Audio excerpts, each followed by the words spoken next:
지금 보고 있는 뉴스, 그 안에 다른 뜻이 있다면 언론의 숨은 의도 깔끔하게 반란해 드립니다. 시선집중 연장방송 언중유골. 네, 저희가 개편에 따라서 유튜브 연장 방송 좀 부분 조정을 했는데요. 이에 따라서 매주 월요일에 방송되던 언중유골을 금요일로 날짜를 옮겼습니다. 뭐 멤버는 똑같습니다. MBC 이지성 기자 모셨고요. 어서 오세요. 안녕하세요. 헬마우스 임경빈 작가는 또 인사하네요. 어서 오세요. 안녕하세요. 네. 연속 출연입니다. 네, 근데 잠깐 이렇게 좀 이렇게 어깨 좀 네. 펴보세요. 그 티셔츠가 뭐예요? 어떻습니까? 백신 접종 완료. 그러니까 지금 완료자입니다. 9209님이 이런 티셔츠가 있구나. 그 티셔츠 어디서 사냐고 물어보셨는데. 이거 뭐 포털이나 쇼핑 그 몰에 가시면은 다양한 종류가 있습니다. 뭐 이게 사시기에 따라서는 본인이 어떤 종류의 백신으로 접종을 했는지도 적혀 있는 티셔츠도 있습니다. 그러니까 교차 접종도 있나요? 그럼요. 쉽게 하면 접종 인증 티셔츠입니까? 그렇습니다. 효력은 없죠. 네, 이런 전혀 없고요. 그렇죠. 그냥 너무 티를 내고 싶어가지고 제가 네. 아내는 흰색으로 하고 저는 이제 까만색으로 하고 네. 어제 이제 억지로 입혀가지고 식당에 둘이 같이 갔는데 너무 창피하다고. 아, 부인께서 이렇게 입히신 겁니까? 네, 그래도 저를 생각해서 입어주긴 했는데 너무 창피하다고 하더라고요. 근데 부럽기는 합니다. 그래. 네. 말 잘 들으시는구나. 감사합니다. 현명하게 살고 계시는 겁니다. 저는 언제 2차까지 마칠까요? 아직 완료 안 됐어요? 네. 그래요? 나는 완료했지로. 아, 부럽네요. 완료하고 14일이 지나야 지났지요. 투명 인간이 되는 거죠. 지났지요. 지나셨구나. 지났죠. 이제 부럽습니다. 이제 인센티브만 누리면 되는데 별로 누릴 기회가 없네. 예. 제가 더 이상 놀릴 수 없다는 안타까움을 느낍니다. 자, 오늘 이야기 한번 좀 시작을 해보죠. 네. 참 많은 일들이 있었는데 첫 번째 이야기 앞에서 한번 시작해 볼까요? 네, 뭐 대장동 이슈가 요즘은 거의 모든 걸 잡아먹은 상태인데 네. 언론계도 피하기가 어려운 상황일 것 같아서 좀 가져와 봤습니다. 네. 제목이 이제 일확천금 대박 꿈에 녹아내린 언론 윤리입니다. 이거는 얼마 전에 이제 민주노총 언론노조에서 발표한 성명의 제목인데요. 네. 각종 부동산 개발 의혹 사건에 기자들의 이름이 연루되는 경우가 연속해서 나오는 바람에 그 이제 참담함에 대해서 이제 토로한 그 논평입니다. 네. 사실 출발점은 9월 8일에 있었던 MBC 스트레이트의 보도인데 부산일보의 이제 김진수 사장이 지역 부동산 회사에다가 1억 원 상당의 지분 투자를 했다. 이런 보도가 나와서 그걸로도 이제 굉장히 좀 큰 논란이 네. 됐었습니다. 근데 거기에 화천대유가 더해졌습니다. 근데 뭐 사실 거슬러 올라가면 원조는 지역에서 건설사를 운영하시는 사장님이 부동산 개발 사업으로 돈을 버신 다음에 네, 그 돈의 일부를 언론사에 투자하거나 언론사를 만드는 데 쓰시고 그렇죠. 이게 아주 이제 옛날에 아주 전형적인 패턴이었는데 이제는 이제 그런 건설사 사장님 출신이 아니라 거꾸로. 언론인이 네. 그죠? 부동산 사업에 진출하는 언론인이 이런 이야기인 거죠. 네, 부동산 개발 사업을 직접 하는 예. 이런 사건이 지금 이번에 터진 겁니다. 화천대유 지분 100%를 소유하고 있는 이제 김만배 씨. 더 얘기할 것도 없고. 네, 말할 것도 없죠.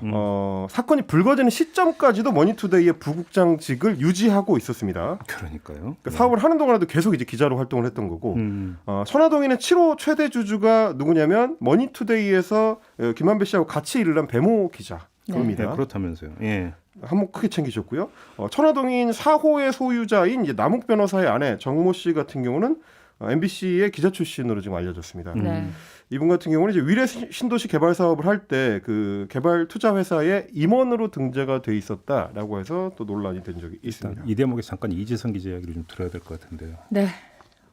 뭘 얘기할까요? MBC 기자가 등장한 거에 대해서 어떻게 느끼셨어요? 딱 일단 뭐 저도 굉장히 잘 알고 지내던 선배였기 때문에 처음에 저는 그 찌라시로 먼저 접했는데 너무 충격적이었죠. 당연히 충격적일 수밖에 없었고 물론 이 남편이 누구였는지 아는 사람들도 사내에 좀 있었습니다만은 저는 변호사인 건 알았지만 몰랐었거든요. 좀 많이 놀랬었고 근데 이 기자 개인의 어떤 인품이나 성향으로 봤을 때는 정말 어떤 불법 사실을 알고서 적극 가담했다라고 보기는 솔직히 저는 좀 어렵고요. 사실 뭐 남편이 어떤 일을 하는지에 대해서 뭐 시시콜콜 다 아는 부부도 있겠지만 잘 모르는 부부도 있잖아요. 네. 그래서 뭐 불법 사실을 알고서 가담을 했을 거다라고 생각하고 싶진 않아도 어쨌든 돈을 벌 수 있다라는 건 분명히 알았을 것 같고 그런 부분에 있어서는 어쨌든 뭐 기자직에 몸담은 상황에서 이름을 올렸던 정황이 있기 때문에 그 부분은 개인의 책임은 피할 수 없다라는 생각이 듭니다. 이분은 그러면 그러니까 MBC 퇴사 시점이 이 문제가 불거진 다음이에요? 어떻게 되는 거예요? 그렇죠. 9월이니까요. 네. 이 문제 불거진 다음에 이제 그 퇴사한 거고. 제가 알기로는 사표를 제출한 건 8월로 알고 있고요. 예. 처리가 된 게 9월인데, 근데 이제 일각에서 나오고 있는 뭐 퇴직금을 포기했다라든가, 뭐 퇴직금도 뭐 받지 않고 일부러 받지 않고 뭐 도주한 식의 뉘앙스의 얘기들이 나오고 있는데. 그 포기했다는 표현은 사실 적절하지가 않은 게 뭐 저희 회사 조항에 보면은 이 회사의 책임을 규정하는, 그러니까 퇴직 후 2주 안에 퇴직금을 지급한다라는 회사의 책임을 규정하는 건 있지만 언제 안에 찾아가야 된다라는 규정은 없어요. 근데 아직 그 퇴직금 그러면 아직 수령을 안 했을 뿐이다. 계좌 퇴직금 계좌번호 제공이 아직 안 돼 있는 상황인 거지 포기했다라고 볼 수는 없는 상황입니다. 저는 이제 프리랜서라서 그건 궁금하더라고요. 이번에 기자들이 이렇게 주주이기도 하거나 혹은 뭐 사실상 김만배 씨 같은 경우 대표 역할을 했는데 이 겸직 위반이나 이런 조항은 없나요? 겸직 위반 조항이 당연히 있죠. 있어요? 근데 겸직 위반 조항이 무조건 어떤 일도 해서는 안 된다는 아니고요. 그 겸직을 함으로 인해서 이 회사 일에 지장을 주거나, 그러니까 업무에 해태할 수밖에 없는 상황이 되거나, 아니면 회사의 이익에 반하는 어떤 결과가 발생하거나 그런 이득을 수주할 경우라는 단서들이 있습니다. 그래서 그걸로 보면은 사실 우리가 다른 뭐 사업체를 운영하거나 가게를 운영하거나 뭐 이런 거는 안 되지만 뭐 사실 임대 사업자 같은 경우는 겸업이 다 허용이 되잖아요. 왜냐면 그거는 하고 있는 나의 업무에 지장을 주는 업이 아니라고 보기 때문에 그런 식으로 보면 사실 정신에 어떡하죠? 정모 기자의 그 사례는 네, 이름이 이미 다 나오긴 했죠. 네. 사례는 이 규정에도 또 해당하는지가 되게 애매한 상황인 거예요. 근데 이제 여기서는 어떤 그 명문화되어 있는 규정을 넘어서서 네. 이제 기자라고 하는 그 직이 갖고 있는 특수성을 좀 볼 부분이 있죠. 그럼요. 그러니까 이제 기자라고 하는 직이 공직은 아니죠. 공직은 아니지만 어떤 국가 운영이 어떻게 이루어지는 거에 대한 어떤 감시자로서 네. 사실은 전반에 다 걸쳐 있고, 그렇죠. 특히 국민을 대신해서 취재를 하고 네. 국민의 알 권리를 대신 어떤 구현하는 주체다. 이렇게 놓고 본다면 이해상충 부분들은 피해되고, 그래서 네, 사실은 그럼요. 김영란법에도 언론인이 포함이 되는 이유가 사실은 거기에 있는 거 네. 아니겠습니까? 이제 그 취지에서 일단 이해를 해야 될 것 같아요. 그래서 저도 또 따져봤어요. 네. 이 기자가 과거에 어떤 출입처를 있었는지를 봤거든요. 근데 이 김모 씨, 머니투데이 김만배 씨 같은 경우는 정말 기자가 직업이 아니라 법조 팀장이 직업이라고 그렇죠. 볼 수 있는 사람이었고 그런 어마어마한 법조 인맥들을 가지고 있었잖아요. 근데 이 정 전 기자는 법조도 출입한 적이 한 번도 없고요. 그다음에 경제부나 성남시 이런 거에서 국토나 부동산 담당을 한 적이 없습니다. 그러니까 일단 뭐 이제 정모 기자를 넘어서서 이제 일반화해서 이제 지금부터 이야기를 해야 되는데 네. 기자직을 수행을 하면서 이렇게 그 행동을 했다라고 하는 것은 사실은 정당화되기가 그럼요. 이건 뭐 어떤 논리를 갖다 붙여도 정당화될 수 있는 그럼요. 부분이고 뭐 저희가 여기서 세밀하게 분석할 이유도 사실은 별로 없을 것 같아요. 그렇죠. 그렇지 않습니까? 남편의 일이라지만 그래도 MBC 기자가 그렇게 자세히 알아보지 않았을까라는 생각이 저 개인적으로는 들어요. 적어도 MBC 기자라면 굉장히 세세하게 나름 취재하듯이 알아보지 않았었을까라는 그러니까 예를 들어서 아쉬움. 네. 김만배 씨 같은 경우는 간단히 이야기를 하면 그 화천대유의 그 사실상 어떤 소유주로서 네. 기자 직위를 이용해서 그 형님들을 전부 다 쉽게 하면 영입을 했던 거 아닙니까? 그렇죠. 그러면 자신의 기자 직위를 이용을 한 거잖아요. 그렇죠. 김만배 자신의 씨는 사업에. 명백하게 이용을 했죠. 이 그죠. 본인의 인적 네트워크가 사인 김만배로서 만들어진 게 아니고 머니투데이의 법조팀장 김만배로서 그럼요. 만들어진 거기 때문에 기자 생활을 통해서 만들어진 자기 인적 네트워크를 화천대유라는 회사를 운영하는 데 있어서 아주 중요한 연결고리를 사용한 셈이 되는 네. 거죠. 말씀하신 것처럼. 그러니까요. 그러니까 사실은 그 이 결에는 두 개의 결이 있는 것 같아요. 하나는 기자직을 수행을 하면서 어떻게 다른 데 나가서 이런 일을 할 수 있느냐라고 하는 게 하나의 결이고, 또 한 가지는 기자라고 하는 어떤 직을 어떤 취재 보도가 아니라 다른 용도로 사용, 그러니까 악용을 했다라고 하는 거. 어찌 본다면 더 심각한 문제는 이걸 수가 있죠. 그렇지 않습니까? 그렇습니다. 이 부분에서 어떤 기자 윤리 부분들을 거의 휴지 조각으로 만들어버린 사례다. 네. 이렇게 이야기를 해도 뭐 무방한 거죠. 그래서 저는 이제 김만배 씨의 사례를 좀 더 이제 깊이 좀 이야기를 나눠보고 싶은 것이 이분이 이번 사안이 터지고 나서 기자들 앞에 섰을 때 초대형 법률 고문단을 두고 전직 대법관, 검찰총장, 특별검사, 지검장 줄줄이 들어가 있는데 그분들을 두고 이제 형님들이라고 했습니다. 자신의 멘토가 되는 형님들이라고 했는데 사실 뭐 기자가 취재원에 대해서 취재를 하다 보면 취재를 더 면밀하게 더 잘하기 위해서 친밀감을 표시할 수도 있고 사교성 좋은 기자들은 사실 형님이 입에 붙어 있는 엄청 경우가 굉장히 많을 많습니다. 수가 있죠. 네. 뭐 그건 이제 어떤 수단으로서 이제 활용하는 거에 대해서는 당연히 모든 이제 우리 청취자분들 혹은 시청자분들 다 이해를 하실 텐데 네. 그게 진짜 형님이 되면 이건 어떤 문제가 되는 거냐? 단순히 이제 취재를 잘하기 위해서 친한 척하는 형님이 아니고 지금 김만배 씨처럼 멘토가 돼버린다든지 본인의 주장대로 멘토가 된다든지 형님들이 돼서 그분들하고 일종의 비즈니스를 함께 하는 사이가 되는 문제. 이거 일종의 고문단이니까 결국 이제 일종의 동업자 아니겠습니까? 그러니까 원래는 취재원이었던 사람들이 자기하고 비즈니스를 같이 하는 동업자로 나아가는 이 방식. 이걸 두고 어떻게 받아들여야 될지 국민들 입장에서는 사실 좀 당혹스러울 수밖에 없는 상황인 것 같아요. 김만배 법조 팀장과 뭐 검사장 출신 검사, 변호사 등등등 엮여 있는 것도 충격적이고 그렇죠. 또 이 남욱 변호사를 보면은 피의자였던 사람, 피의자였던 변호사와 그를 수사했던 수사검사와 그를 변호했던 변호인 전 특검이죠. 그런 사람들이 다 유착이 돼서 하나가 돼서 이 연루가 됐다는 건 너무 충격적인 일이죠. 이게 근데 이제 저는 좀 그 기자분들한테 그거는 좀 여쭤보고 싶더라고요. 이제 친밀한 네트워크를 형성해서 취재를 더 잘하는 네. 걸 하다가 네. 혹시나 너무 취재원하고 가까워지는 거 이걸 어떻게 이제 경계를 해야 된다면 어떻게 해야 되는지 어느 정도 선을 본인이 이제 갖고 있어야 되는지 혹은 실제로 그거를 만들고 있는지 현장 그래서 취재 기자들은 네. 신입 기자가 들어오면 항상 얘기하는 게 취재원과 기자의 관계는 불가 원 관계여야 한다라는 걸 강조는 하죠.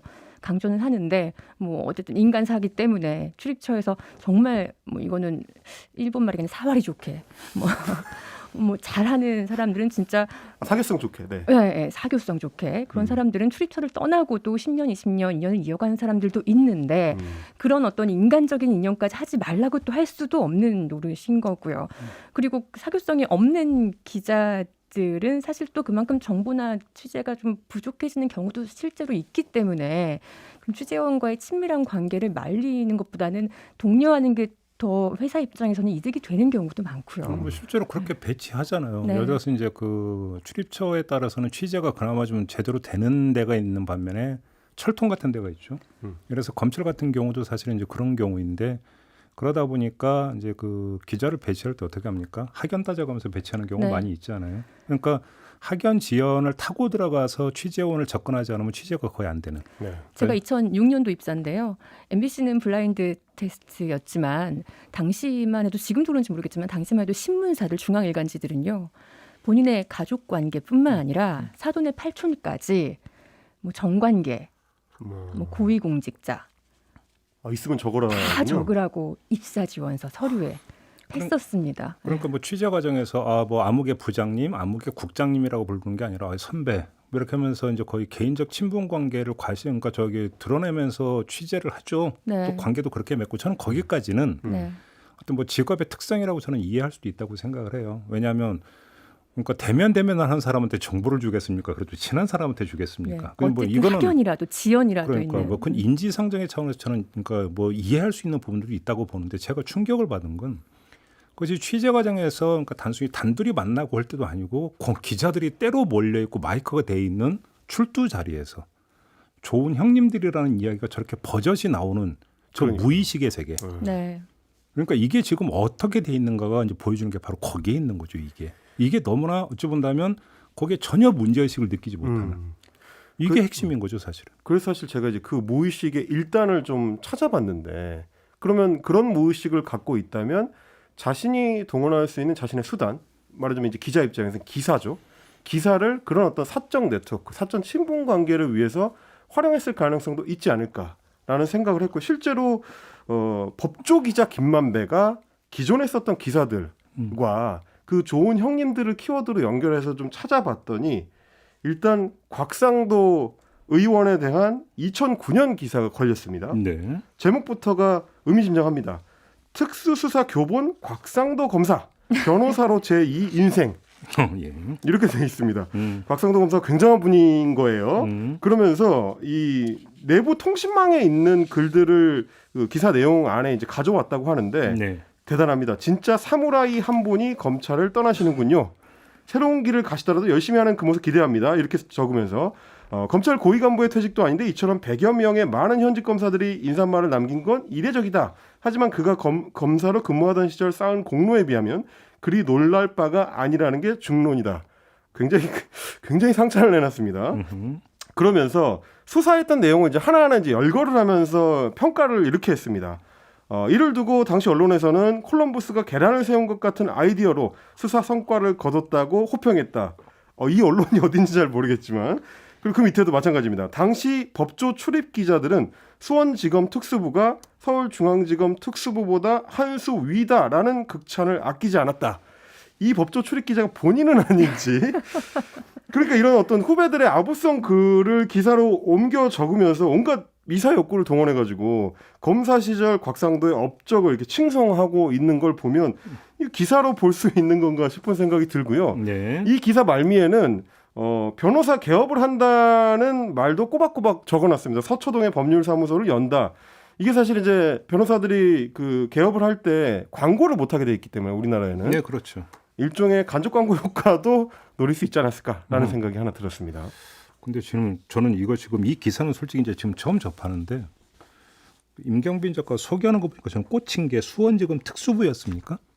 이 시점에? 네, 다시 말해서- 저는 약간 민망한 칭찬을 찾다 아니요, 보니까. 저는 그게 주목한 게 아니라 네. 이 기사가 나온 게 2009년 2월 16일자라는 거잖아요. 네네네. 그러니까 수원지검 특수부였고, 그럼 이때가 어떤 시점이냐면 남욱 변호사를 비롯한 사람들이 이른바 바로 그 문제의 대장동 민간 개발을 추진을 하면서 여러 가지 문제가 발생하고 있었던 시점이었어요. 아, 그렇네요. 그리고 이때 그 곽상도 의원이 수원지검 특수부를 마지막으로 만약에 퇴직을 한 거라면 네네네. 수원지검이 관할이 어디입니까? 성남이죠. 혹시 그게 뭐 연관이 있는 건가요? 거쳐갔을 수 있겠네요. 성남지청이 여기 산하에 있죠. 네. 그러니까요. 갑자기 그게 거쳐갈 수 있겠네요. 그러니까 오길래 한번 좀 여쭤보는 거예요. 그리고 고문단 중에 한 명인 강찬호 전 검사장도 수원지검장 출신이고요.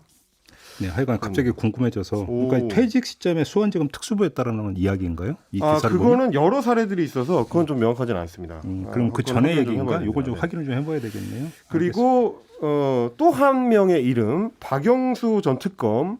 지금 이 기사는 말씀하신 것처럼 저도 좀 착안된 지점이 있어가지고 가져와 봤습니다. 같은 시기입니다. 2009년 1월 14일 기사인데요. 수사검사의 맏형 검찰 떠난다라는 제하의 제목의 기사인데 여기는 좀 더 박영수라는 인물을 좀 부각시켜 보여주는 측면이 있는데 지금 보면 굉장히 의미심장한 대목입니다. 자, 보시면 현대 기아차 양재동 신사옥 증축 과정에서 이명박 당시 서울시장의 개입 의혹에 대해 수사하라는 정치권의 지시를 거부한 일화도 기자들 사이에선 잘 알려져 있다. 이에 대해 기자들이 당시 권력 핵심층의 요구를 왜 거부했느냐고 물으면 이 당시 권력 핵심층은 이제 당시 민주당 정부입니다. 네. 박 고검장은 혐의가 없는데 뭐를 수사하냐라고 잘라 말했다라고 돼 있습니다. 그런데 이 기사가 나온 시점은 이명박 정부 시절이니까 어떻게 보면 박영수 고검장이 이명박 당시 서울시장의 의혹 사건을 덮어준 혐의가 있을 수도 있는 애매한 대목이 좀 있는 겁니다. 그렇죠. 2009년도면은 공공개발을 하려고 했던 판교 대장동 그렇습니다. 이쪽을 이명박이 나서서 그렇죠. 이거 민간 개발해야 된다. 아니 민간 기업들이 하지 않으려고 하는 걸 공공이 해야지 민간 기업들이 돈 벌 수 있는 걸 왜 가로채를 하느냐 이렇게 얘기했던 시점이잖아요. 그렇습니다. 그리고 BBK 특검을 2007년에 했을 때도 소위 말하는 이제 박영수 라인 중에 한 명이었던 윤석열 팀장이 그 당시 특검 팀에 있었는데 네. 그때도 역시 마찬가지로 수사가 흐지부지 결론이 나온 적이 있죠. 그러니까 일종의 어떤 연결고리가 있을 수도 있겠다는 생각이 얼른 들었고 그 뒤에 뭐라고 돼 있냐면 이때부터 강력 검사들에게 박영수 사단이라는 계보가 생기기 시작했다. 이후 박영수 사단은 특수부 검사로 많이 옮겨갔는데 이로 인해 검찰 내 특수와 강력 검사들은 박 고검장을 큰형님으로 대한다. 여기서 또 형님이 나옵니다. 근데 조금 전에 윤석열 검사가 그때 같이 있었다는 게 언제 때를 말씀하시는 거예요? BBK 특검 당시에 윤석열 그 당시 검사가 이제 BBK 특검 팀에 있었던 걸로. 네. 네네. 뭐 박영수 특검이 BBK 특검 팀에 있었는지는 모르겠습니다만. 그리고 조금 전에 곽상도 의원 관련해서 수원지검 특수부는 한참 전 얘기네요. 2002년. 2002년. 네. 그러니까 뭐 이제 퇴직 시점 2009년 그 얘기는 아니니까 연결될 수 있는 부분은 좀 아닌 것 같네요. 그죠? 네, 알겠습니다. 아무튼 이런 식으로 상찬하는 기사를 여러 번 올렸다. 그렇습니다. 뭐 이런 그러니까 이야기가 되는 거죠. 이게 이제 뭐 개인 관계를 돈독하게 하는 데는 당연히 도움이 됐을 거고 결국에는 지금 이제 화천대유 사건을 두고 이제 법조 카르텔이라고 보는 시각도 있는데 김만배라는 키워드를 여기에 입력을 해보면 이게 언법 카르텔이 아니냐. 그러니까 법조 기자와 법조계 인사들 사이의 어떤 유착관계, 지나친 친밀함 네. 이 부분을 좀 이번에 같이 고민해야 되는 지점이 아닌가 그런 생각이 좀 들었습니다. 알겠습니다. 이거야 뭐 워낙 뭐 논란의 여지도 없는 속칭 딱 떨어지는 건이기 때문에 그런데 딱 떨어질 만큼 참 대놓고 참 여러 가지 일을 하셨다. 그러니까요. 그죠? 이런 이야기 아니겠습니까? 좀 참담하죠. 정말 남들 눈 무서운 줄 모르고 말이죠. 사실 한 출입처를 오래 출입하는 게 부러울 때도 많았거든요. 사실 MBC 보도국에서는 있을 수 없는 일이라 한 출입처를 2년 이상 출입을 하는 경우가 거의 찾아보기 힘든 곳이라서. 그러니까 바로 그게 한국 언론의 딜레마죠. 뭐냐면 네. 이 출입처 중심의 취재 제도는 이게 이제 사실 일제 유산 뭐 이런 얘기를 많이 네. 했어요. 그래서 이제 전문 기자재로 가야 된다. 분야별 기자재로 가야 된다. 그래서 교육 담당 기자는 평생 교육만 파고 뭐 이런 식으로 가야 되는 거 아니냐라는 이야기는 많이 나왔죠. 근데 그런 그래서 얘기를 김만배 씨에 적용해 보면 유착으로 이어질 수 있다는 바로 거예요. 그거예요. 이제 그런 이야기를 하다 보니까 여기서 이제 그 발생할 수 있는 게 유착 가능성. 그렇게 오래 출입하고 오래 커버하다 보면 결국은 그 동네 사람들하고 밀접한 관계를 맺으면서 불가근 불가운 원칙을 지키는 게 아니라 더 가까워지는 그렇죠. 이런 문제를 어떻게 방지할 것이냐. 이 문제가 이제 계속 반론으로 제기가 됐던 게 있어요. 오래된 논의 과제인데 이건 결론이 나지 않는 몇십 거죠. 년 된 사실 언론계가 뭐냐면 논란거리죠. 이게 이제 거기서 하는 이제 나온 파편이 지금 김만배 케이스다. 그렇습니다. 이렇게 봐도 될 것 같아요. 자, 두 번째 이야기로 넘어가죠. 자, 두 번째 이야기는 이제 시사저널의 기사를 하나 가져와 봤는데요. 제목이 이렇습니다. 그 많던 고발 사주 보도는 어디 갔을까라는 얘기인데 지금 이제 여권 일각하고 여권 지지층에서는 화천대유 얘기만 너무 많이 하니까 이슈가 이슈를 덮어서 고발 사주 의혹과 관련된 보도가 언론 지면에서 이제 사라졌다라는 의혹 제기를 하고 있습니다. 송영길 민주당 대표도 이제 9월 25일에 이렇게 얘기했습니다. 대장동 의혹은 고발 사주를 덮으려는 야당의 물타기 시도다라고 얘기했을 정도로 그래서 이제 시사저널이 최근 일주일 동안의 언론 보도량을 분석을 해봤는데요. 네. 실제로 대장동 의혹 관련 보도가 고발 사주 의혹 보도에 비해서 11배가량 많이 나온 것으로 이제 결과가 나왔습니다. 언론재단이 제공하는 데이터 분석 프로그램 빅카인즈를 활용해가지고 지난 21일부터 27일까지의 보도 건수를 분석해 보니까 대장동 키워드를 포함하고 있는 기사는 2,915건, 고발 사주를 포함한 기사는 261건이니까 숫자상으로는 굉장히 좀 압도적으로 차이가 난다. 그리고 또 한 가지 본 게 이게 이제 고발 사주 의혹이 제기된 지가 더 오래됐으니까 혹시 이제 너무 시간이 지나서 그런 거 아니냐 싶어가지고 의혹이 출발했던 시발점을 기준으로 일주일간을 비교를 해봤습니다. 근데 이제 9월 2일에 뉴스버스의 보도 이후에 7일 동안 고발 사주 의혹은 502건이 보도가 됐는데 9월 16일에 본격적으로 불거진 대장동 의혹의 경우는 일주일 동안 1,729건이 쏟아졌다. 그러니까 애초에 파급력 자체를 언론이 다르게 판단했다라는 문제 제기가 되는 겁니다. 그래서 이제 민주당 정청래 의원 같은 경우도 엊그제 그 세계일보가 추가 보도한 대검의 윤석열 장모 변호 문건 관련해서 그 기사를 이제 페이스북에 공유를 하면서 경천 동지할 내용인데 세상이 조용하다 이렇게 코멘트를 하기도 했습니다. 네. 어떻게 보세요? 일단 뭐 저는 세 가지 원인이 있다고 봅니다. 첫 번째 원인은 대한민국 언론사의 지형이 보수 언론사가 85%입니다. 80%에서 85% 정도. 그러니까 당연히 이 보수 쪽 대선 후보를 겨냥하는 의혹과 뭐 지금 여야 다 껴있긴 합니다만 그렇지 않은 의혹에 대해 대응하는 기사 건수 자체가 달라질 수밖에 없고요. 그러니까 언론사 수 자체가 머릿수가 다르다 보니까 생산되는 기사 양 자체도 다른 거고 그럴 수밖에 없고 두 번째는 사실 대중의 관심도 저는 한몫했다고 보는데요. 고발사주 의혹 검찰의 사유가 굉장히 중요하고 민감하고 너무 중요한 이슈인데 어쨌든 대중들은 이 상대적 박탈감을 주는 1,000억 원의 막 배당금 이런 거에 더 관심이 많이 쏠릴 수밖에 없고 당연히 클릭도 많이 갈 수밖에 없고 그런 쪽으로 기사를 많이 쓸 수밖에 없는 부분이 있죠. 세 번째는 사건 자체의 특성도 있는데요. 일단 대장동 사건은 등장인물이 굉장히 많아요. 등장인물이 굉장히 많고 또 계속 등장인물 나오고 있죠. 새롭게. 추가로. 그러다 보니까 더 나올 수 있는 기사들이 많을 수밖에 없는 거고 고발사주 의혹은 등장인물 자체가 적은데 또 검찰 수사 단계로 들어갔죠. 그러면은 이 피의 사실 공표가 되지 않는 이상은 수사 진행 상황에 대한 그 기사밖에는 사실 나올 수가 없는 환경이기는 합니다. 뭐 수사팀은 오히려 수사하기는 편할 거예요. 관심이 너무 모아지면은 더 부담스러울 수 있는데 뭐 고발사주 수사팀은 오히려 마음 편하겠지만 어쨌든 그런 이유들이 있어요. 세 가지 이유가 있는데 저는 첫 번째 언급했던 이유. 어쨌든 보수 언론사의 머릿수가 많고 그쪽에서 주목하고 많이 쓰는 기사대로 양이 많이 나올 수밖에 없다. 그게 가장 큰 이유겠죠. 똑같은 고발사주 의혹 관련해서 지금 언론 지원과 관련된 문제가 연동이 될 수 있다고 보는 게 초기에 고발사주 의혹이 불거졌을 때만 하더라도 조선일보 같은 보수 매체들은 해당 사안을 거의 보도를 안 했었거든요. 그런데 이제 박지원 국정원장을 고리로 해가지고 윤석열 캠프 쪽에서 제보 사주 의혹으로 되치기를 하니까 그때부터 본격적으로 기사가 쏟아져 나오기 시작했단 말입니다. 그러니까 지금 말씀하신 것처럼 보수 언론에 치우쳐진 언론 지형이 전혀 아무런 영향을 미쳤다라고 보기는 어려울 것 같긴 한데 큽니다. 사안에 따라서. 근데 이제 제가 그래서 그걸 궁금해가지고 이제 별도로 좀 하나 찾아봤어요. 네. 그러니까 어떤 사건이 어떤 형식으로 터지느냐에 따라서 언론의 관심도가 좀 달라지는 측면도 있는 것 같다라고 생각한 게 곽상도라는 이름 키워드로 이제 검색을 해보면 좀 다른 결과가 나옵니다. 제가 이제 9월 25일부터 30일까지 엿새 동안 곽상도라는 이름으로 검색을 해보면 무려 혼자서 2,154건이 나옵니다.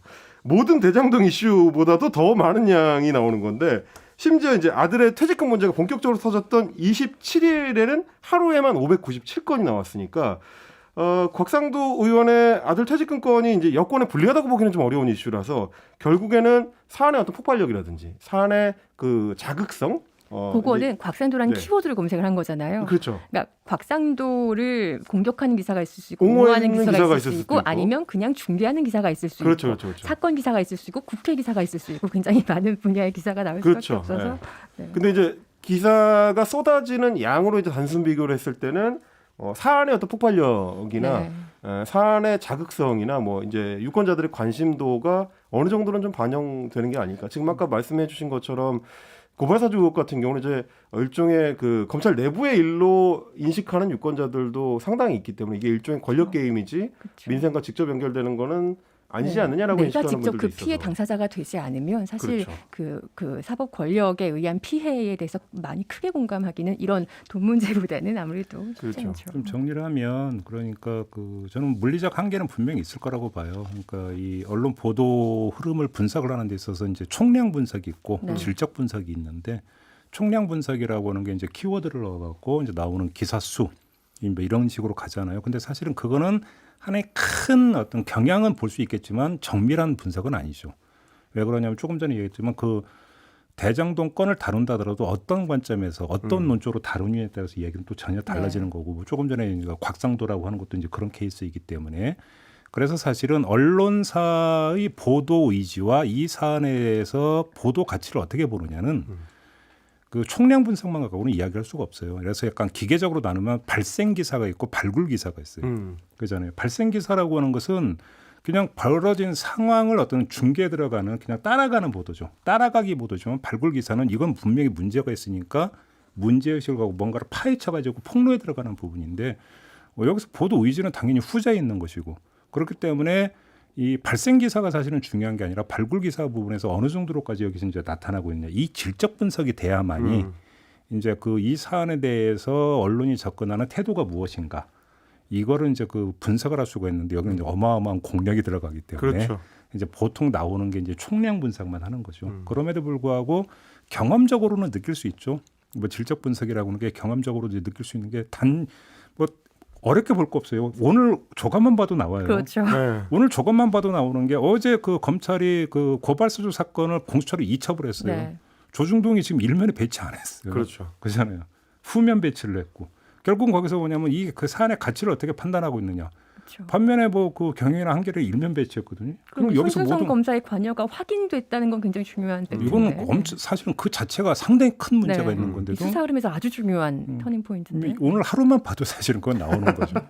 그렇지 않나요? 그리고 지금 말씀하신 대목에 한 가지 더 덧붙이면 그런 것 같습니다. 저도 기사를 이제 그 볼 때 그런 태도가 비쳐 나올 때가 있어 당혹스러울 때가 있는데 그 우리 좀 독자들이 대체적으로 정성 분석, 그 이제 질적 분석을 하는 거에 대한 신뢰도가 상대적으로 좀 낮은 편이고 이 숫자가 나오는 거에 대해서 조금 더 신뢰도를 주는 편이 아닌가라는 생각이 들 때가 있어요. 왜냐하면 질적 분석을 실제로는 뭐 미디어 오늘이나 미디어스 같은 그 미디어 비평 전문지들이 꾸준히 하고 있거든요. 근데 이제 파급력이나 혹은 뭐 기사를 조회하는 숫자로 봤을 때는 지금 시사저널의 기사처럼 이 숫자로 분석하는 기사를 정량적인 분석을 하는 경우가 더 좀 많이 봐주는 경향이 있어서 질적 분석은 그 시의성이 떨어지거든요. 다 지나고 그렇죠. 나서 네네. 나오는 한 템포 지나고 분석에 나서. 시간이 걸리기 때문에. 네, 그런 부분들 좀 같이 고려를 해봐야 될 것 같긴 합니다.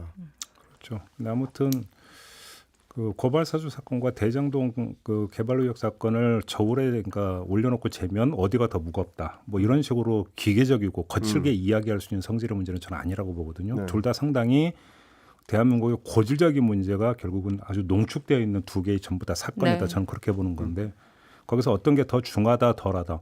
그리고 사실은 더 중하다 덜하다를 따질 수도 없는 게 그게 어떤 뭐 정파적 관점에서 접근에 들어간다도 마찬가지예요. 각각 어떤 후보고 연결이 돼 있는 의심이 되고 있는 그 부분이잖아요. 그렇게 놓고 본다면 거기서 나올 수 있는 이른바 최소한의 기계적 균형도 나오질 않고 있다라고 하는 것들은 분명하죠. 네. 그렇죠. 그렇게 그 이야기를 부분을 해야 가져가야 될 것 같습니다. 자 마지막 이야기 넘어갈까요? 자, 언론중재법 처리가 결국 이제 이번에 안 되고 내년으로 넘어가게 됐습니다. 여당이 강행 처리를 이제 포기를 하면서 여야 각각 9명씩 해서 총 18명 규모의 특위를 꾸려서 오는 12월 31일까지 논의를 하기로 했습니다.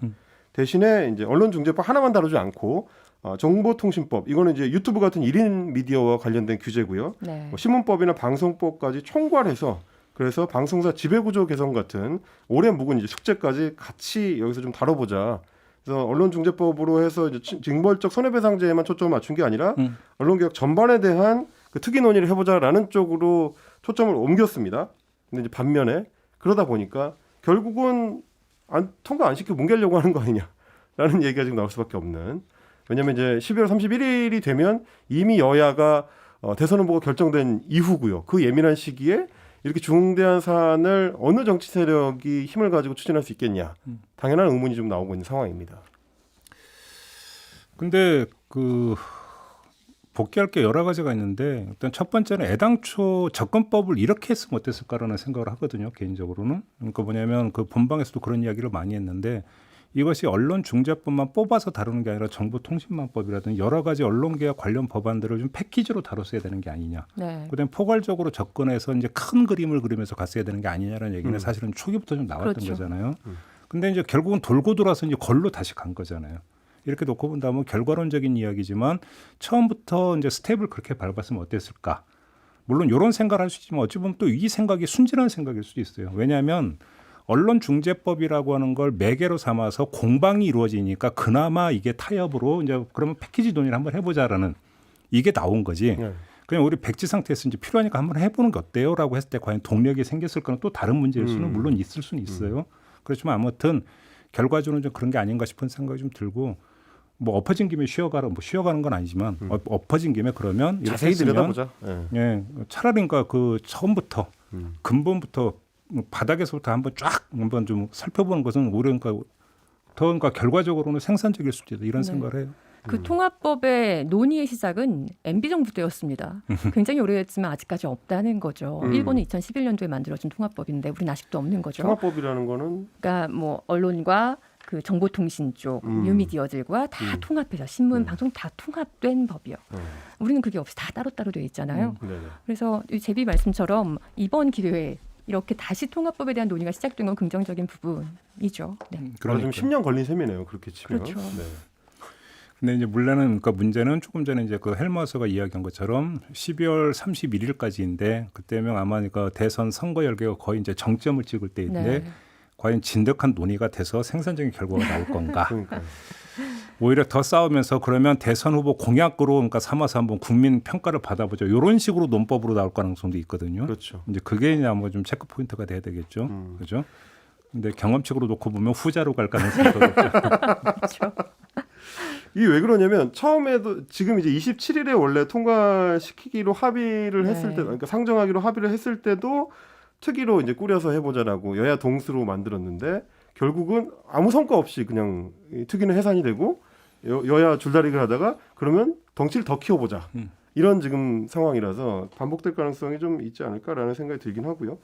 그 최근에 이제 이 얘기가 계속 이어지다 보니까 7개 언론 단체들, 뭐 언론노조나 기자협회나 신문방송 편집인 협회나 이런 단체들에서 통합형으로 자율규제기구를 설립하겠다라는 대안을 내놨습니다. 근데 이제 자율규제라고 하니까 역시나 시청자들이나 독자들 입장에서는 그거를 누가 믿냐 이런 의혹을 제기하긴 합니다. 현직 입장에서는 어떻게 보세요? 이런 거는? 저는요. 그러니까 이게 제가 현직 기자로서 제 개인 의견이 있고 어쨌든 언론 노조의 입장이 있잖아요. 근데 네. 언론 노조는 이 언론중재법 반대하는 입장 계속 보여왔잖아요. 근데 저는 이 시선 집중에서 늘 얘기해봤지만 저 개인의 입장은 저는 사실 좀 찬성하는 쪽에 가까운 사람이었거든요. 네네네. 근데 그랬던 이유가 저도 원래 굉장히 반대했던 사람이에요. 왜냐하면 언론인의 그 재갈을 물리는 법. 저도 지금 스트레이트에서 보도한 걸로 국민의힘에 소송 걸려 있고 네이버에 소송 걸려 있는 사람으로서 이게 저는 MBC 법무팀이 앞장서서 해결해주고 있기 때문에 그리고 뭐 저는 제 기사에 팩트가 아닌 게 없었기 때문에 너무 자신 있고 마음 편한 상황이긴 합니다만 그런 상대적으로 쉬운 소송임에도 불구하고 느껴지는 어깨에 그 무거움이 있어요. 부담이 되죠. 그렇죠. 이 언론의 재갈 물리는 게 어떤 건지를 알기 때문에 반대했던 사람인데 이 민주당에서 내놨던 그 안을 보면요, 그걸 뺐습니다. 대기업과 정치인은 이걸 걸 수 없게 언론인에 걸 수 없게 뺐어요. 저는 그래서 사실은 좀 찬성 쪽으로 돌아선 사람이거든요. 왜냐하면 우리나라 상황이 너무 심각하기 때문에 가짜뉴스와 허위 조작도 너무 심각하기 때문에. 근데 저는 또 그런 문제는 제기를 하고 싶어요. 이게 기자 개인에게 재갈을 물려서 해결될 문제인가? 이 기자 개인은 결국 이 회사, 언론사라는 한 회사가 가져가는 방향, 그러니까 최고 결정권자 의 의사에 따라서 기자들은 소모되는 도구일 수 있는데 그러다 보면은 지금 현재 뉴미디어 시대에 가장 그 자극적이고 클릭수를 불러고 페이지 뷰를 올릴 수 있고 주목을 끌 수 있는 기사들을 빠르게 검증할 시간 없이 쓰도록 요구받고 있는 이 상황에서 기자 개인에게 오보에 대한 모든 책임을 물린다는 게 좀 문제가 있을 수도 있지 않느냐. 그럼 결국은 언론의 재갈을, 그러니까 언론인의 재갈을 물리는 게 아니라 언론의 재갈을 물리는 방향이어야 하지 않나. 그러면 왜냐하면 이게 경제적인 이득과 연결돼 있는 거거든요. 단순히 언론인의 사명감이 아니라 이걸 주목 경제라는 말도 있더라고요. 어텐션 이코노미라고 주목 경제. 그러니까 대중들에게 주목받을 수 있는 기사가 돈을 벌어오니까 언론사는 그렇게 갈 수밖에 없는 거예요. 거기서 오보와 허위들이 나올 수 있는 거죠. 이 주목경제 상황에서는 언론인 재갈법이 아니라 언론의 어떤 뭐 문제를 그 책임을 지울 수 있는 방향으로 가야 되는 게 맞지 않나라는 개인적인 생각을 하고 있습니다. 요즘 언론을 바라보는 관점이 몇 결이 있어요. 그러니까 첫째는 언론은 뭐 그러니까 MBC나 KBS 공영방송을 제공한 다 쉽게 하면 사기업이에요. 언론사는 사기업이죠, 그죠? 서울신문도 이제 사기업이 그렇죠. 사기업인데 그렇죠. 사기업이 정부 부처를 그러니까 제 집 안방 드나들듯이 그러니까 들락거리면서 취재를 한다라고 하는 것은 엄청난 특권이죠. 따지고 보면 다른 사기업하고 비교를 하면 그럼에도 불구하고 그것이 너무나 당연하다고 보는 것은 뭐냐면 존재는 사기업이지만 기능 자체가 공적인 성격을 띠고 있다라는 이유 때문이잖아요. 그죠? 국민의 알 권리를 대변한다라고 하는 바로 그 공적인 준공적인 성격 때문인데 바로 그런 점을 일단 먼저 강조를 한다면 언론도 그런 점에서 공적인 책무를 띠고 있기 때문에 규제와 감시의 대상이 되어야 된다라고 하는 것은 당위예요. 그잖아요. 이런 관점이 하나가 있고 큰 틀에서는 또 한 가지는 기사를 상품으로 볼 수가 있죠. 기사를 상품으로 보는데 이 불량 상품 때문에 소비자가 피해를 본다면 소비자 구제는 당연한 또 권리가 된다. 그래서 예를 들어서 이제 징벌적 배상이니 이런 이야기 이제 그런 관점에서 나오는 거죠. 여기에 또 한 가지가 나오는 게 언론이라고 하는 것을 정치적 관점에서 보는 부분이 또 있어야 돼요. 민주주의의 기제라고 하는 거죠. 언론이라고 하는 것은. 언론이라고 하는 것이 지고지순한 성격을 갖고 있는 독립의 영역의 존재가 아니라 민주주의가 작동에 들어가는 데 있어서 중요한 하나의 기제다 이렇게 놓고 본다면 언론의 규율이라고 하는 것은 민주주의 운영의 하나의 룰이 되는 거죠. 그런 점에서 요 점을 강조를 한다면 그거는 민주주의 어떤 주체의 합의에 기초해서 언론의 룰이 짜여져야 된다고 해서 또 당위가 될 수 있는 거거든요. 그래서 사실은 복잡한 거죠. 네. 그게 복잡한 거고 이 세 개의 어떤 관점 중에서 어디에 방점을 찍느냐에 따라서 사실은 가치가 달라지는 거고 거기서 충돌이 나타나는 부분이 있는 거죠. 그러니까 지금 가짜 뉴스 때문에 이렇게 피해가 심각하지 않느냐? 그러면 그 피해자 구제 어떻게 하라는 말이냐는 사실은 두 번째 관점에서는 그 당위가 될 수 있는데 또 다른 관점에서는 어떻게 되느냐? 이게 종합이 돼야 되는 거거든요. 그런 점에서 한편으로는 관점의 종합, 또 한 가지는 매체의 어떤 종합. 그것이 언론만이 아니라 유튜브라든지 SNS라든지 이것도 종합적으로 봐야 됩니다. 이 네. 두 개의 종합적 관점에서 사실은 접근할 필요가 있는 거죠. 그런 점에서. 그럼 지금 말씀드리면 지금 이제 언론개혁 특위가 꾸려져서 이 사안들을 다 종합적으로 검토한다는 게 어쨌든 어느 정도는 맞는 방향이다. 저는 처음부터 그렇게 갔어야 된다고 네. 저는 생각을 해요. 알겠습니다. 네, 이렇게 마무리. 알겠습니까? 해버리니까 갑자기 이야기가 제가 진행을 한 것 같네요, 갑자기. 이렇게 뭐 하여간 좀. 근데 이제 이게 이제 시간이 되니까 그냥 또 관심의 끈을 놓아버리면 동력은 안 생길 거예요. 결국은 그게 또 흐지부지 되는 거냐 아니냐라고 하는 것들은 전망이 될 수 있지만 흐지부지 안 되게 얼마나 또 다그치느냐의 문제도 있을 거예요. 그런 점에서는 관심의 끈을 놓으면 안 된다. 이런 이야기로도 연결이 될 수가 있겠죠. 저희가 언중6월에서 계속 관심을 갖겠습니다. 알겠습니다. 자, 이렇게 마무리하고 오늘 언중6월 어떻게 금요일이 더 좋으십니까? 두 분 하시는 거니까 어때요? 저는 금요일이 좋아요. 저는 이제 개인적인 느낌으로는 일주일 동안의 뉴스들을 정리할 수 있어서 이게 뭐 배치상으로 더 괜찮은 것 같아요. 네. 알겠습니다. 이제 매주 금요일에 언중6월 찾아뵙는다는 말씀 전해드리면서 오늘 마무리하겠습니다. 두 분 수고하셨고요. 저도 함께 물러가고 저는 다음 주 월요일에 인사드리겠습니다. 고맙습니다. 고맙습니다. 감사합니다.